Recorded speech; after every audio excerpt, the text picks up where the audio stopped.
Hello viewers, आज के video में हम देखेंगे कक्षा 10वीं संस्कृत का त्रैमासिक परीक्षा का पेपर।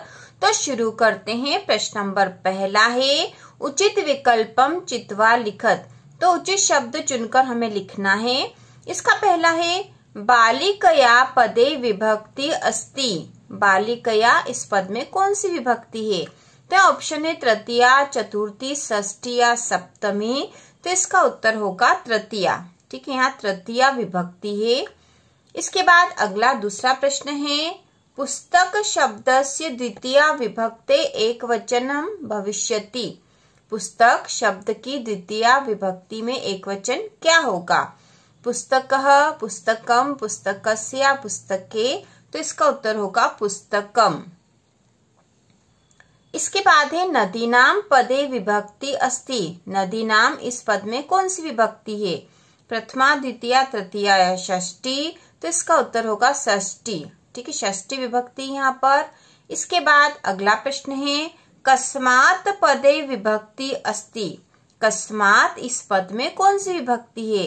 द्वितीया, चतुर्थी, पंचमी या सप्तमी। तो इसका उत्तर होगा पंचमी। ठीक है, यहाँ पंचमी विभक्ति है।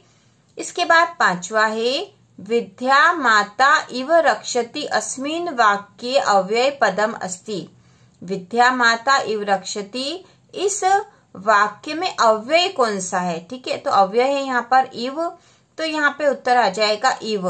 इव जो है यह अव्यय है। इसके बाद है अधोलिखितेषु अव्यय पदम अस्ति। नीचे लिखे में से अव्यय पद कौन सा है? पत्र, कुत्र, सत्र या सूत्र। तो इसका उत्तर होगा कुत्र। ठीक है, कुत्र जो है यह अव्यय पद है। इसके बाद प्रश्न नंबर दूसरा है कोष्टके प्रदत्त प्रदेशु रिक्त स्थान पूर्तिम कुरुत। ठीक है, कोष्टक में दिए हुए पदों में से रिक्त स्थान की पूर्ति हमें करना है। इसमें पहला जो रिक्त स्थान है गच्छन्तु इतस्मिन् पदे वचनम अस्ति। गच्छन्तु इस पद में कौन सा वचन है? एक वचन या द्विवचन? तो यहाँ उत्तर आएगा द्विवचन। ठीक है, द्विवचन यहाँ लिखेंगे हम। इसके बाद दूसरा है वदामि तस्मिन् पदे धातु अस्ति। वदामि इस पद में कौन सी धातु है? तो यहाँ पे धातु है वद। तीसरा है पचेयुः तस्मिन् पदे लकारः अस्ति। पचेयु इस पद में कौन सा लकार है? लट लकार, लोट लकार या विधिलिंग लकार।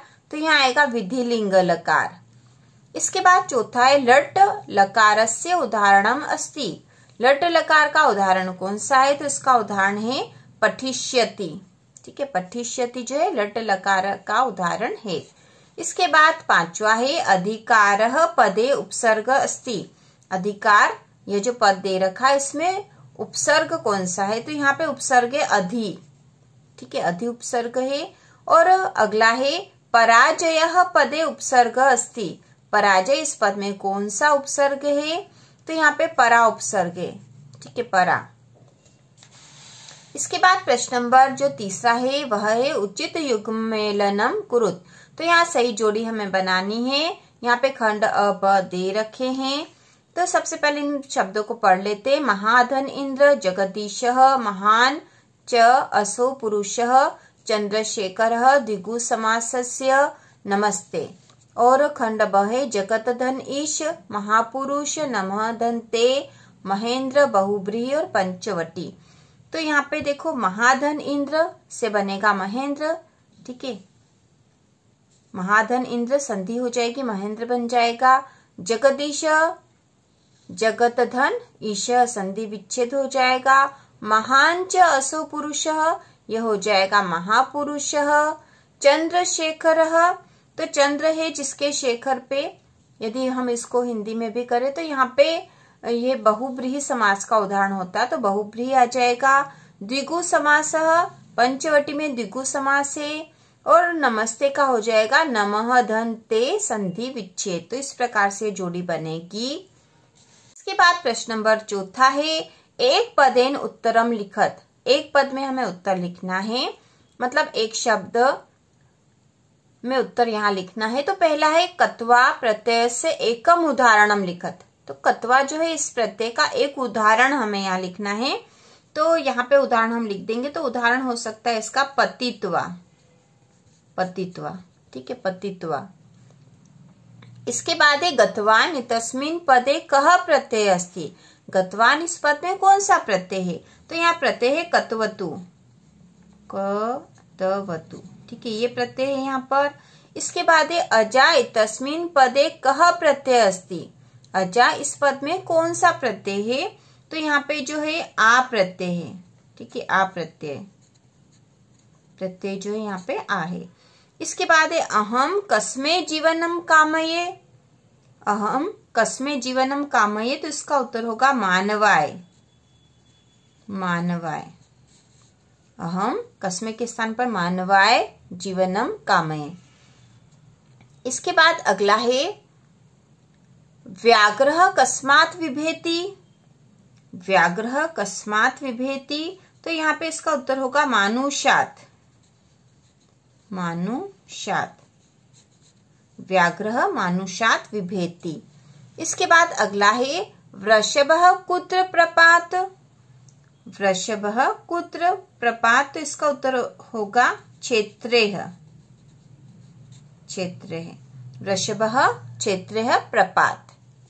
इसके बाद प्रश्न नंबर 5वां है शुद्ध वाक्यानां समक्षम आम, अशुद्ध वाक्यानां समक्षम न इति लिखत। तो शुद्ध मतलब सही वाक्य के सामने हमें आम मतलब सत्य लिखना है, और जो अशुद्ध वाक्य उसके सामने न मतलब नहीं लिखना है। तो इसमें पहला है मूषकः शनैः शनैः चलति। तस्मिन् वाक्ये मूषकः विशेष्य पदम अस्ति। मूषकः शनैः शनैः चलति, इस पद में मूषक जो है विशेष्य पद है। तो विशेष्य पद वो होते हैं जिसकी विशेषता बताई जा रही है। तो यहाँ पे मूषक धीरे धीरे चलता है, इसमें मूषक की ही विशेषता है, तो ये विशेष्य पद है। तो ये कथन है सत्य, और हम यहाँ लिख देंगे आम। इसके बाद है श्वेतः अश्वः धावति। तस्मिन् वाक्ये श्वेतः विशेषण पदम अस्ति। श्वेत यहाँ पे विशेषण है। विशेषण वो शब्द होते हैं जो संज्ञा सर्वनाम की विशेषता बताते हैं। तो श्वेतः अश्वः धावति, श्वेत मतलब होता सफेद, अश्व घोड़ा, धावति दौड़ रहा है। तो सफेद घोड़ा दौड़ रहा है, तो घोड़ा कैसा? सफेद है। तो यहाँ पे विशेषण है, और यह कथन भी है आम मतलब सत्य। इसके बाद है वनम पदस्य पर्याय पदम काननम अस्ति। वन इस पद का पर्याय, काननम पर्याय मतलब पर्यायवाची, काननम है, तो वन का पर्याय काननम होता है, यह सत्य है। तो यहाँ पे भी आएगा आम। इसके बाद है पाषाणः पदस्य पर्याय पदम जलम, जलम अस्ति। पाषाण इस पद का पर्यायवाची जो शब्द है जलम है। तो पाषाण मतलब पत्थर होता है, जलम मतलब जल होता है, तो यह असत्य है, तो हम लिख देंगे न। इसके बाद है दूषितम पदस्य विलोम पदम शुद्धम अस्ति। दूषितम इस पद का विलोम शुद्धम है, तो यह आम है, सत्य। इसके बाद है बुद्धिमान पदस्य विलोम पदम विद्वान अस्ति। बुद्धिमान का विलोम विद्वान है, तो बुद्धिमान का विलोम विद्वान नहीं होता, तो यहाँ आएगा न। तो इस प्रकार ये आम और न वाले प्रश्न हैं। इसके बाद जो 2-2 नंबर के प्रश्न हैं उसके उत्तर हम अलग से वीडियो में तैयार करेंगे, सारे प्रश्नों के उत्तर। तो हम यहाँ प्रश्न देख लेते हैं। अस्माकं पर्यावरणे किम किम दूषितम अस्ति, अथवा है लोके महतो भयात् कहमुच्यते। इसके बाद है बुद्धिमती केन उपेता पितुर्ग्रहं प्रतिचलिता, और इसके अथवा में है स्वस्थ जीवनाय कीदृशे वातावरणे भ्रमणीयम। तो इन सारे प्रश्नों के उत्तर हम अगले वीडियो में करेंगे, जिसमें इनके उत्तरों वाला जो वीडियो आएगा वह।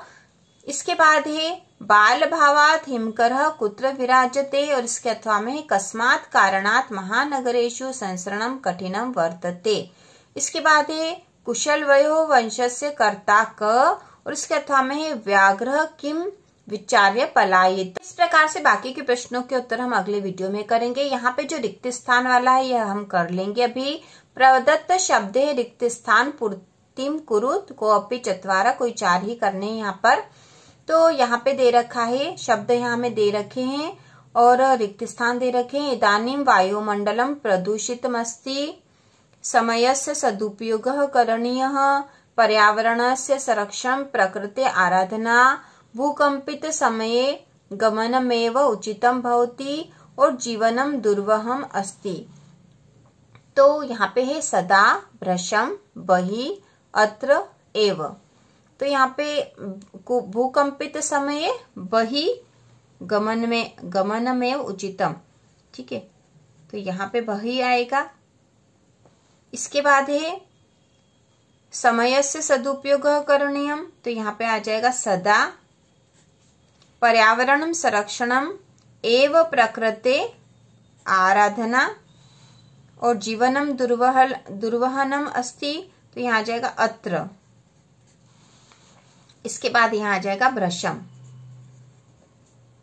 ठीक है। तो इस प्रकार से रिक्त स्थान भरे जाएंगे। इसके बाद जो प्रार्थना पत्र है और निबंध के विषय भी हम देख लेंगे, और ये प्रार्थना पत्र और निबंध भी हम अगले वीडियो में तैयार करेंगे। तो प्रार्थना पत्र यहाँ दे रखा, स्वस्य प्राचार्यस्य कृते अवकाशार्थम प्रार्थना पत्रम संस्कृते लिखत, और इसके अथवा में है स्वमित्रम प्रति जन्म दिवसस्य शुभकामना पत्रम संस्कृत भाषायाम लिखत। और इसके बाद प्रश्न जो निबंध है, अधोलिखितेषु एकम विषयम स्वीकृत्य 10 वाक्येषु संस्कृत भाषायाम निबंध लिखत। तो 10 वाक्य में हमें लिखना है। यहाँ पे विषय दे रखे, महाकवि कालिदास अस्माकं देशः, संस्कृत भाषायां महत्वम और पर्यावरणम। तो इस प्रकार से हमने संस्कृत विषय का यह एक मॉडल पेपर देख लिया है, और इसी प्रकार से प्रश्न आपके एग्जाम में आने वाले हैं। संस्कृत के जो भी महत्वपूर्ण प्रश्न है 2-2 नंबर के और 3 नंबर के, उसकी तैयारी हम अगले वीडियो में करेंगे। तो इसी प्रकार के और वीडियो देखने के लिए चैनल को सब्सक्राइब कीजिए।